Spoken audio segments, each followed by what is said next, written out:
So this is a stoneware clay, and today I'm going to show you how to make a teapot, or two. So the first thing we do with the clay is we want to get that in the middle. And stoneware clay that I would use on the wheel like this is quite common for dinnerware, plates, teapots, like I'm going to make today.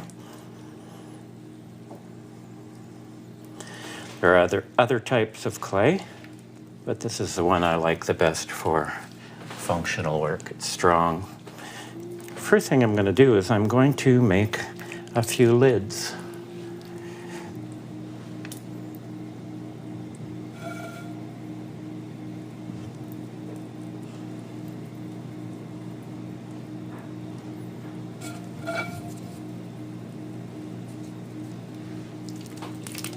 How this is a lid, right now you have to look at it and realize that it is upside down.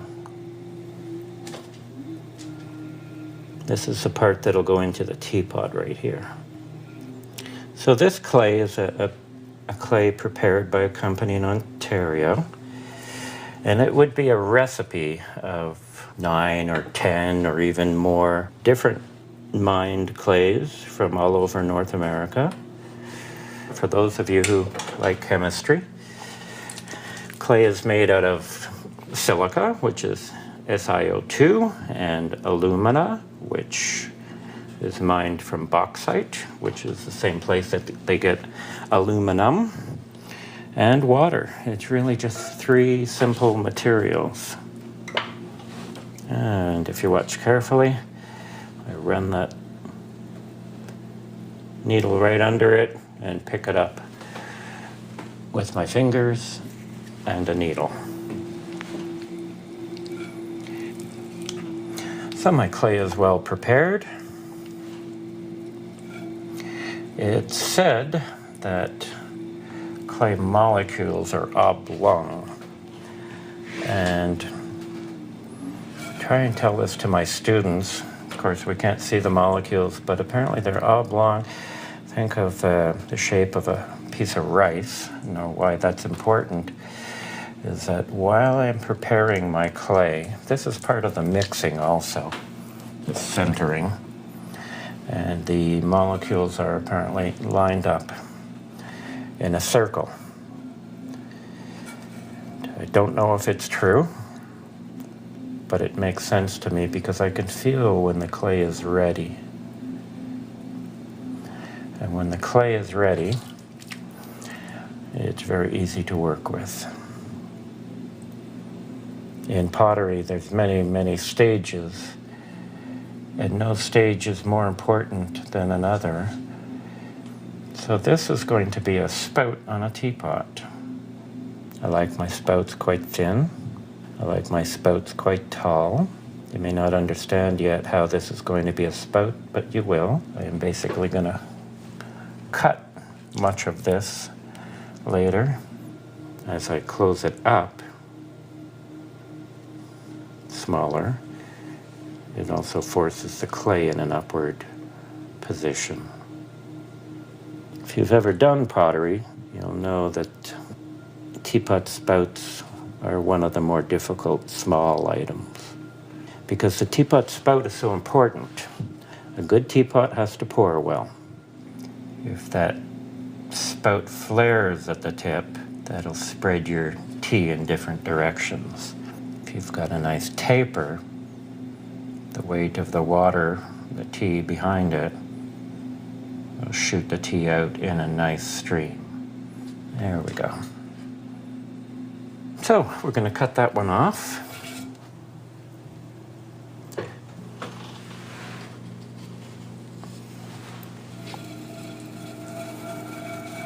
And we'll prepare a pad of clay. When I'm making teapots or bean pots or vases, coffee mugs, that first little bit of clay It's really just for my teapot body. And this is the clay I'm going to make the teapot with.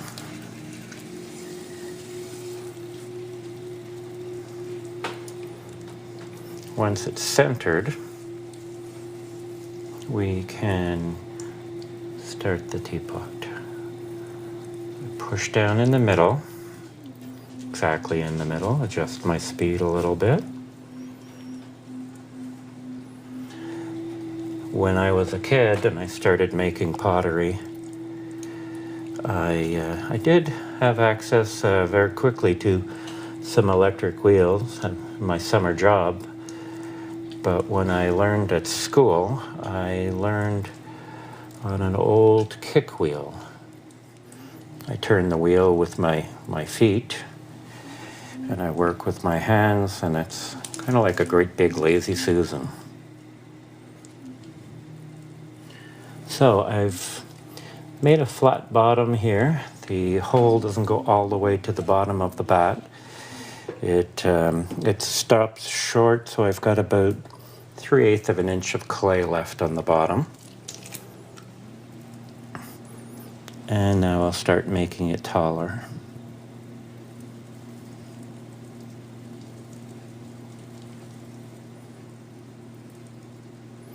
This is called pulling the clay up. That's one pull.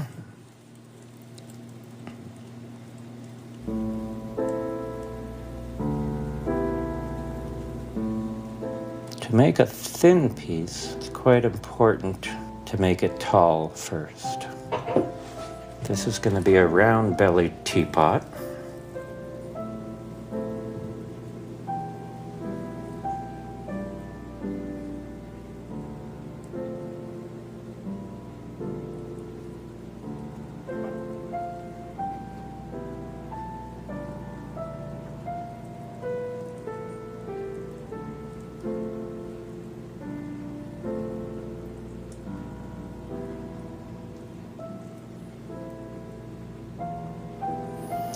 So that's a third pull.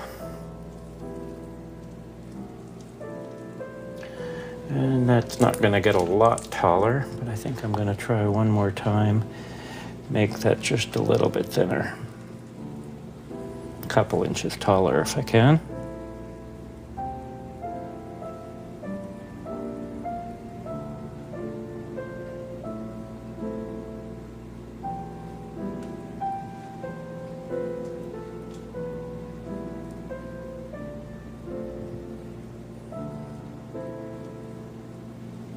Now I've left a fair amount of clay at the top, and that's going to make my seat. Seat is the part that holds the lid. A little bit of water. Make that clay a little bit more slippery. And I'm going to start bulging the teapot outwards now.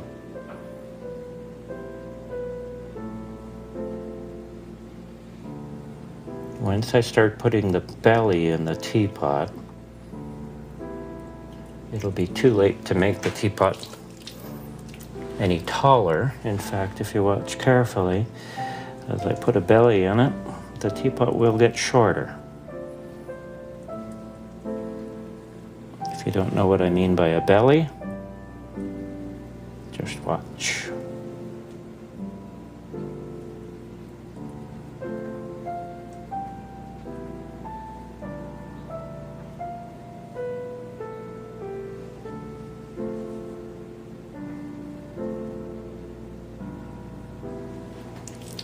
Now, of course, the lid is not going to be this big. I'm going to close that up in a bit. First, I'm going to make that belly a little bigger.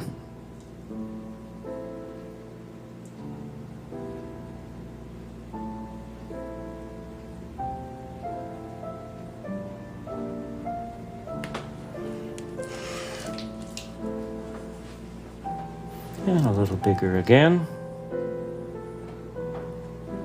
very important to not have any water pooling in the bottom of your teapot.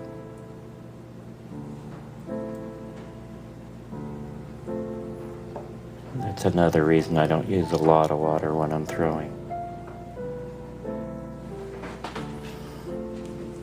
Throwing is what potters call this. It means making pottery on a wheel. En français, c'est tournassage.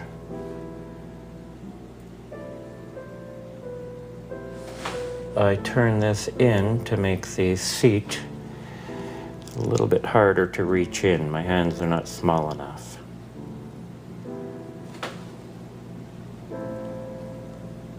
You can see I have quite a strong bit of clay up here at the top. And that's the most important part for me about a teapot. It's got to be beautiful, but it's got to pour well. It's got to be easy to use.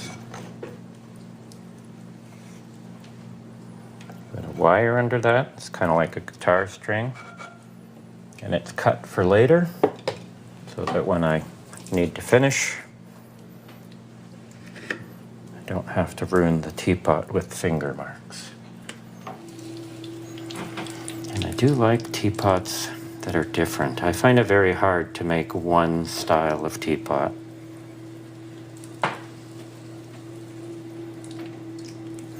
This teapot is a little bit wider, it's going to be, with a wider bottom. And this is the kind of teapot that I like to have what I call an overhead handle on it. It's a teapot that is very easy to handle if you're not too strong, because there's lots of room for two hands.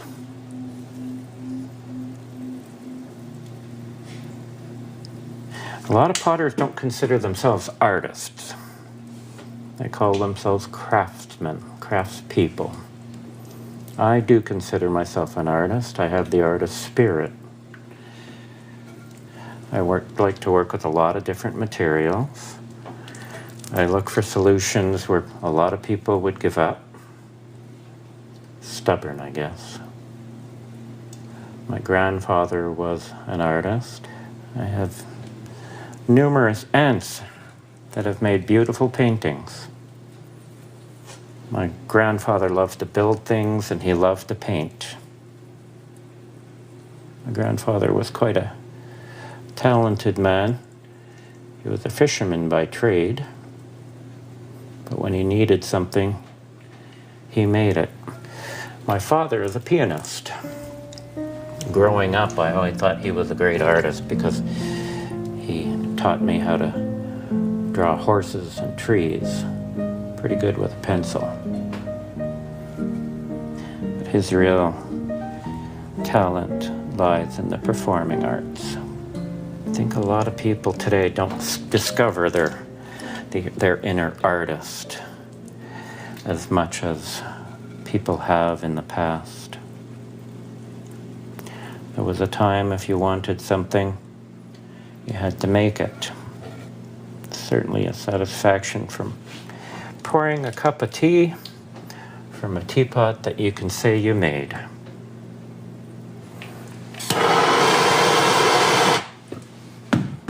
We don't necessarily have to show that to people. I'm going to reach inside carefully, change the shape a wee bit.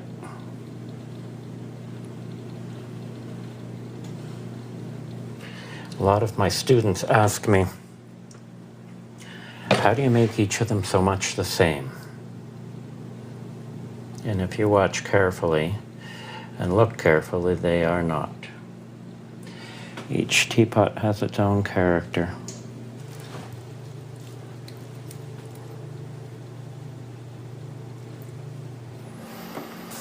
Okay, here we are, back the following day. My teapots are a lot harder. They're no longer soft. This clay is going to be used again for something else. It doesn't go to waste. And I'm going to remove some of this clay.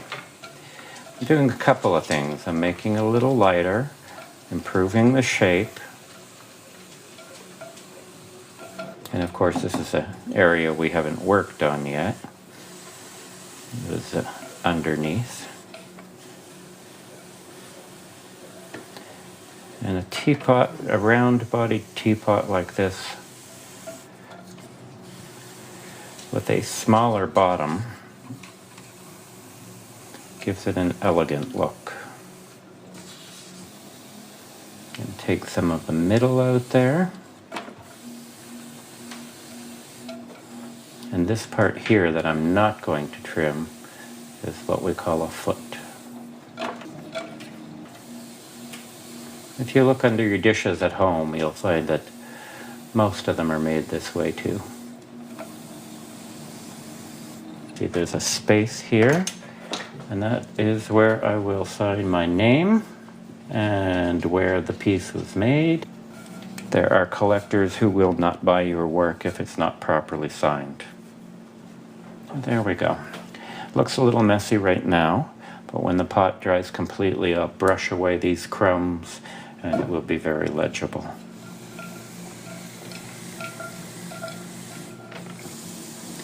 I am just going to round the edges. Now I don't want that entire bottom to go into the kiln without any glaze. So what I like to do with this type of teapot is put a couple of, well, 4 actually, to be more specific, 4 feet. Now these feet will not stick if they are not attached well. And I'm leaving it a little bit wet with slippery clay. And you'd think slippery would be bad, but the scratches will hold the pieces of clay that I add to this. I will shape these, I call them feet, and try and blend them in, make them look like they come right out of the teapot naturally. I wish I had dated all my pieces along the way. I started making pottery in 1973, and I don't believe I have a single piece with 1973 marked on it. I want this teapot to sit flat. I don't want it to rock. And when you have 3 legs, a piece doesn't rock, but it's not as stable. When you have 4 legs, you have to make sure they're just right. So I'm going to put it on this bat and I'm going to leave it there to stiffen up a little bit.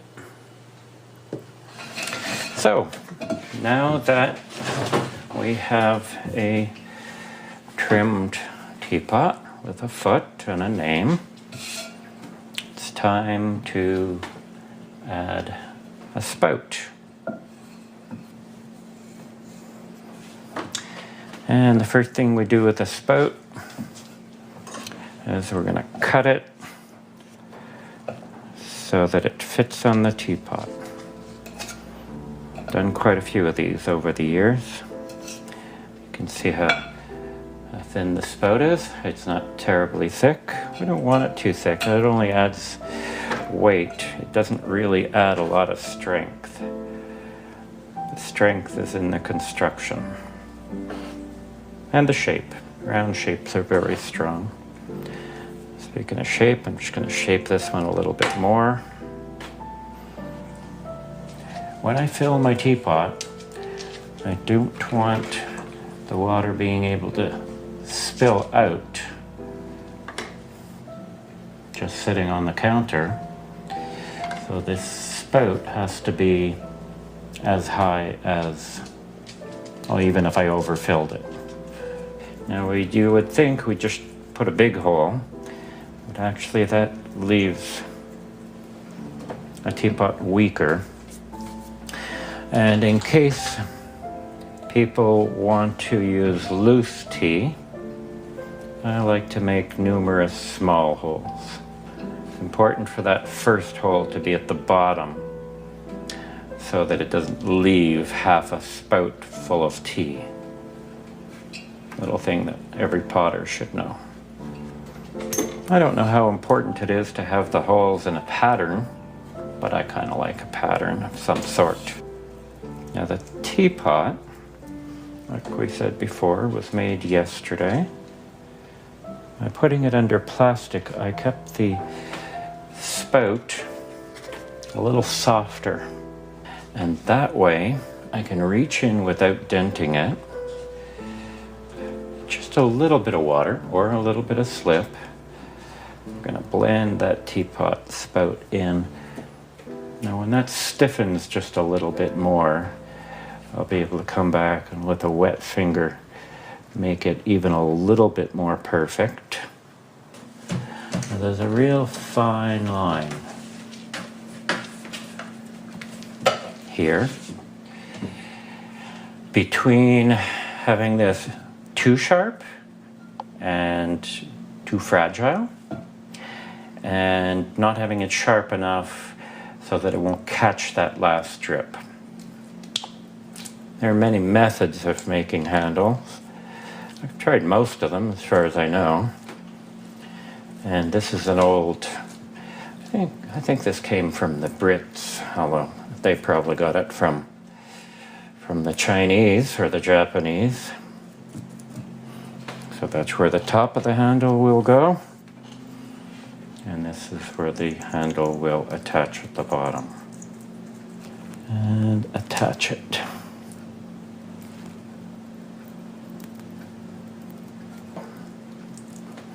Finish attaching it. Now I can clean it up a little better later, but right now I just want to make sure it's going to hold. Now I can see my spout and handle in line. I can see that they're directly across from each other.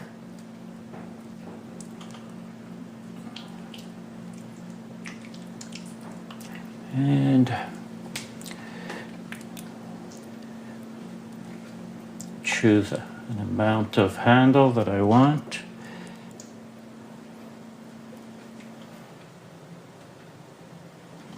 And if I were to put down the teapot right side up, it's going to sag a little. So we're going to put this aside to set up a little bit, and then we'll clean that teapot up, that teapot handle, and make it a little neater after.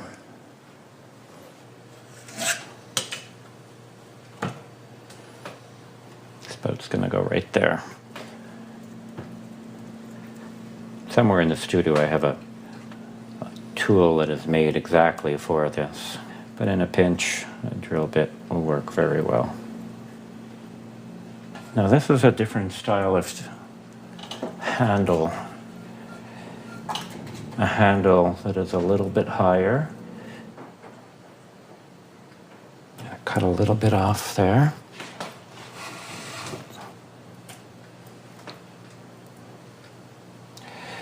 And I want a nice big handle out of this one. Now these I don't blend in. My handles, I allow them to look like additions.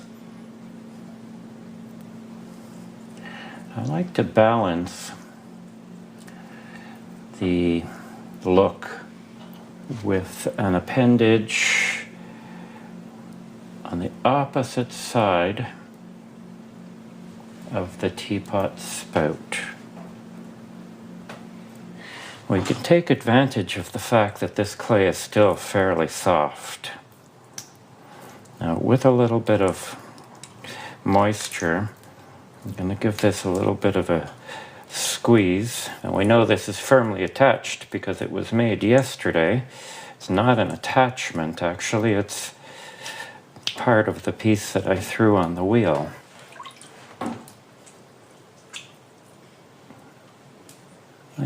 Like I said, I don't want it too dainty. And I'm going to put it inside the frame of my overhead handle. And I like to give it a somewhat organic shape. And I like this relationship between the three pieces. We have three small appendages that line up together. And I think that teapot's good for now. I hope this teapot is going to serve somebody for many years. Okay, great. This is the teapot you saw me make a couple of weeks ago. Maybe more than a couple of weeks, 3 weeks. Since you've seen it, it has been cooked once. Pottery, we call that firing. And it has been cooked the first time to 1,800 degrees. And we call that the bisque, or the biscuit. The French call it the biscuit. And you'll see that the clay is quite absorbent. If we watch that just for a minute, the water will just soak right in and disappear. But it is quite strong. Very strong. And the reason we do that is so that we can glaze and decorate it. I've added glaze to this one. There's a brown glaze here and a blue trim, and this is also blue, and the lid is brown and blue and blue. My painting is inspired by the Lascaux caves in France and the Altamira caves in northern Spain. So you can see that this is a stamped decoration. It's rarely exactly the same. And if you find a good art history book and open it up in the very front of the book, you'll see probably these exact caves that I'm talking about, because they're known to be the oldest man-made paintings and drawings ever found. What I find terrific is that it's proof that our species, Homo sapien, right from our core, that we want to make art. We'll put that aside for now, and we'll load that into the kiln later. And I'll be firing these overnight, and in 2 days you can see the finished pieces. Cones for pottery have been used for 1,000 years or more. The Chinese use a similar version that are little circles. And basically they go into the kiln where they can be seen in from the outside. The first one will be bent over, and the second one, which is a cone 6, will be bent nicely, and the cone 7, which is a guard cone. If that goes over too much, then I know that my pottery is overfired. When I get here in the morning, my kiln will be just warm. I'll still be able to put my hand in front of it, and from there I'll turn it up quite rapidly. This is called a preheat. My kiln is fired, and it's been cooling for a full day. And although it's a little bit warm to touch, it's plenty cool enough to open. And we've got a nice bowl here with the cave decoration. And here's our teapot. So you can see the cave decoration and the spout that you watched me put on, very similar to the one that you saw. This is my cone 5, and it's completely bent over. This is my cone 6 in the middle. And if this cone 7 was bent over more, I would say that was overfired. That's our finished piece. I hope you've enjoyed the video. I'm just over the border from Plattsburgh, New York, on the way to Montreal. I hope you'll stop into my studio and visit. I teach every Saturday, and my website is easy to find. It's www.ronaldpothier.com. My name is Ronald Pothier, and I'm fairly easy to find on Facebook. Cheers. I hope you enjoyed it.